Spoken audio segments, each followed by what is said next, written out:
బెంగళూరు యువతి హత్య కేసులో నిందితుడిని పోలీసులు అరెస్ట్ చేశారు.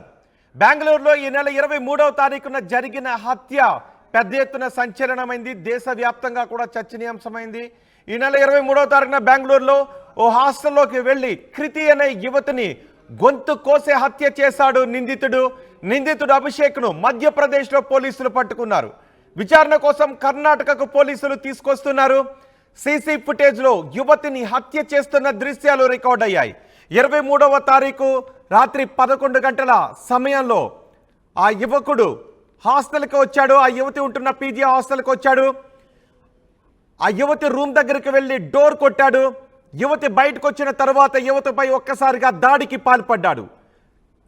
కత్తిని కూడా తెచ్చుకున్నాడు బ్యాగ్లో పెట్టుకొని.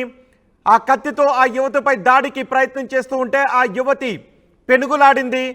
యువకుడి బారి నుంచి తప్పించుకోవటానికి ప్రయత్నం చేసింది.